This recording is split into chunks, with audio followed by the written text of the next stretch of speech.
जिस हिसाब से मजदूरों को 9 महीने प्लस हो गए हैं बॉर्डरों पे धरना देते, लेकिन सरकार ने अभी तक उनकी एक भी बात नहीं मानी है, तो क्या लगता है भारत बंद करने से सरकार के कान में जू रहेंगे कि? देखिए, ये जनतांत्रिक अधिकार हैं हमारे संविधान में दिए हैं। अंग्रेज़ों से जब हमारे फ्रीडम फाइटरों ने देश को आज़ाद कराया था, जो हमारा बाबा साहब अम्बेडकर और पूरे देश के फ्रीडम फाइटरों ने जो कानून बनाया है, संविधान बनाया है, उसमें हम हर नागरिक का अधिकार है कि वो अपने हक के लिए अपनी मांग को मांग सकता है, उसको पूरा कराने के लिए अपने द्वारा चुनी हुई सरकार को उसको अपना रोष दिखा सकता है। परंतु ये सरकार हमारी दी हुई ताकत पर अमीर हो गई है, गहरी हो गई है। ये जायज़ बात को भी सुनने के लिए तैयार नहीं है। मजबूरन, हमारे को कोई शौक़ नहीं है, मजबूरन वो बेचारे पिछले 10 महीने से बॉर्डरों पर बैठे हैं। 605 के करीब किसान शहीद हो गए हैं वहाँ पर। उनकी क्या मांग है? वो कोई अपने लिए कोई लाल किला अपने नाम नहीं करा रहे हैं। उनकी मांग यही है कि जो ये 3 किसानी कानून बने हैं, इससे कॉरपोरेट हाउस जो है उनकी ज़मीनें हड़प जाएगा और आम नागरिक की पहुंच से बाहर महंगाई हो जाएगी। इसलिए ये कॉरपोरेट फार्मिंग बंद करो। जितना भी भंडारण करने के लिए छूट दे दी अनलिमिटेड, उससे आम नागरिक के जितने भी एसेंशियल गुड्स हैं वो उनके पहुंच से बाहर हो जाएंगी।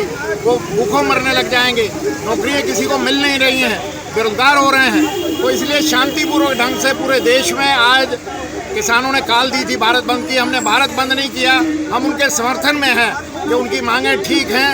सरकार हमारे द्वारा चुनी गई है, उनको हम जगा रहे हैं। वो मस्त हैं, सोई हुई हैं, तानाशाह बन गई हैं। ये नागरिक ने उनको बनाया है। नागरिक के अधिकारों पर अगर हमले करेंगे तो ये सरकार भी ज़्यादा देर तक टिकेगी नहीं, इसको जाना पड़ेगा। हमारे तीनों कृषि कानूनों को वापस लेना चाहिए। उनके मिनिमम सपोर्ट प्राइस जो उनको उनकी खेती में मिट्टी के साथ मिट्टी किसान होता है, उसकी कीमत उसको मिलनी चाहिए। और जितने जो हमारे मजदूर कानून हैं 4, उनको भी कैंसिल करके हमारे से बात करके अगर कोई बनाना है, वो टाटा, अडानी, अंबानी से बात करके ना बनाएं, वो हमारे से बात करके बनाएं। इसलिए पूरे देश में इस तरीके का बहुत ज़बरदस्त प्रदर्शन आज हो रहा है। भारत बंद है किसानों का। कई राज्यों के सरकारों ने उनका समर्थन किया है। हम कोई पॉलिटिकल लीडर नहीं है, हम ट्रेड यूनियन लीडर हैं। हमारे मजदूरों के ऊपर, आम देश के नागरिक के हकों के ऊपर अगर हमले होंगे तो हम शांत नहीं रह सकते हैं। हम अपनी बात को अपने शांतिपूर्वक ढंग से ये प्रदर्शन करके अपनी बात को जरूर सरकार को जगाने का काम करेंगे। ये इसीलिए आज यहाँ पर टोकन एक हमारा प्रोटेस्ट था। ये टोकन प्रोटेस्ट है कि भाई ये सरकार जाग जाए, किसानों से बात करे, मजदूरों से बात करे, उनके हकों की रक्षा करे। ये इनकी ड्यूटी है, ये संवैधानिक ड्यूटी है इलेक्टेड गवर्नमेंट की कि हर सिटीजन के राइट को प्रोटेक्ट करे।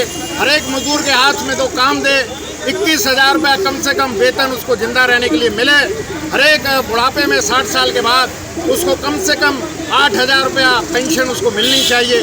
जॉब की गारंटी होनी चाहिए, नौकरी की गारंटी होनी चाहिए, बच्चों को पढ़ाई फ्री मिलनी चाहिए, हॉस्पिटल में इलाज फ्री होने चाहिए। ये it is the responsibility of the elected government. ये सारी चीज़ें उनको मुहैया कराएं।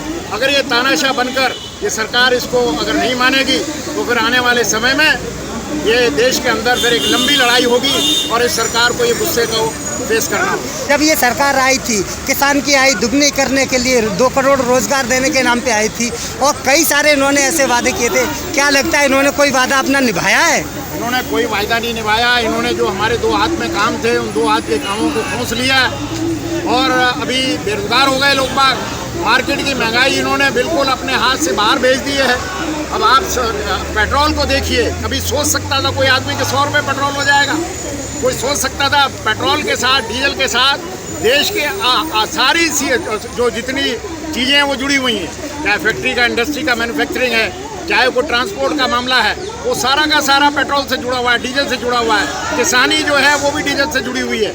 तो लिहाजा देश के अंदर इतनी महंगाई बढ़ गई है कि इस महंगाई को कंट्रोल करना ये सरकार की जिम्मेवारी है। परंतु सरकार हर फ्रंट पे फेल है। ना नौकरी दे रही है, ना महंगाई कंट्रोल हो रही है और सरेआम महिलाओं के ऊपर हमले हो रहे हैं। उनके जितने भी जो नागरिक के अपने हक हैं उनको छीना जा रहा है। तो लिहाजा पूरे देश में इस तरीके के प्रदर्शन जारी रहे। सर, जिस हिसाब से प्राइवेटाइजेशन किया जा रहा है, इस पर आप क्या कहेंगे सर?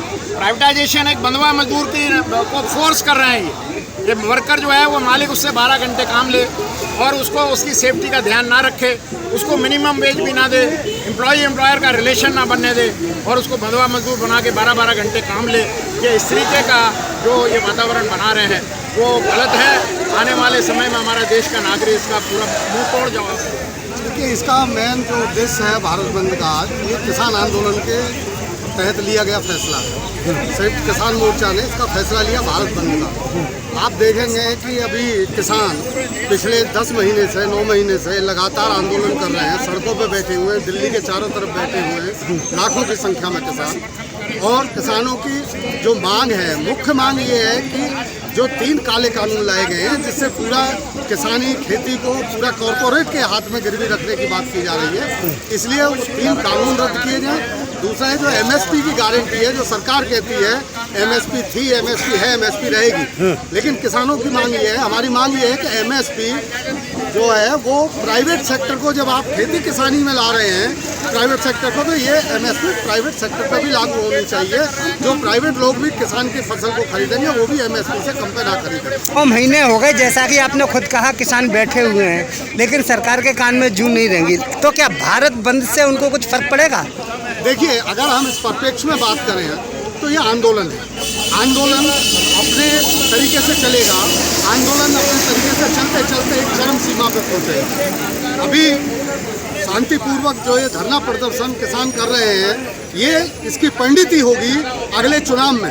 अभी यूपी का चुनाव होने वाला है, आप देखेंगे कि यूपी के अंदर से बीजेपी का सुपड़ा साफ होने वाला है। यही परिणति, इसी आंदोलन की परिणति 2024 में जो लोकसभा का चुनाव होगा, बीजेपी का सुपड़ा साफ करने के लिए, मोदी को यहाँ से भगाने के लिए ये आंदोलन तब तक जारी रहेगा। लेकिन सरकार आई है ना, इस लोगों में इन्होंने प्रचार तो ये किया कि इनके आगे नातना पीछे भगा, इनके आस औलाद है नहीं, ये किसके लिए कमाएंगे। ये लोगों में मैसेज दे करके गुमराह करके इन्होंने जीत लिया, इलेक्शन में आ गए। लेकिन हम ये भी कहते हैं जिसके बीवी नहीं, बच्चे नहीं, वो क्या जाने, जिसके खिली ना विवाही, वो क्या जाने पीठ पर आए। आज ये कहते हैं हम हिंदू के समर्थक हैं। जब ये कोरोना काल चल रहा था, यहाँ से जब मजदूर प्लान करके लाखों लाख मजदूर देश से जा रहा था अपने अपने घर के लिए, तो हम कह रहे हैं मुसलमानों को छोड़ करके हिंदुओं की ही तुम हमदर्दी कर देते, अरे उन्हीं को पहुँचा देते। तो केवल ये बांटने का काम कर रहे हैं आए हैं सबसे। और हमारी जो साझा संपत्ति है, हमारा जो सार्वजनिक संपत्ति है, उसको लूट करके ऐसे कानून ला करके कि कॉर्पोरेट जगत को कैसे मुनाफा पहुंचाया जाए, चंद पूंजीपतियों के मुनाफा बनाने के लिए सरकार काम कर रही है, ना कि देश की जनता की। NCR करंट न्यूज़ को सब्सक्राइब करें और नोटिफिकेशन सबसे पहले पाने के लिए दबाएं बेल आइकॉन।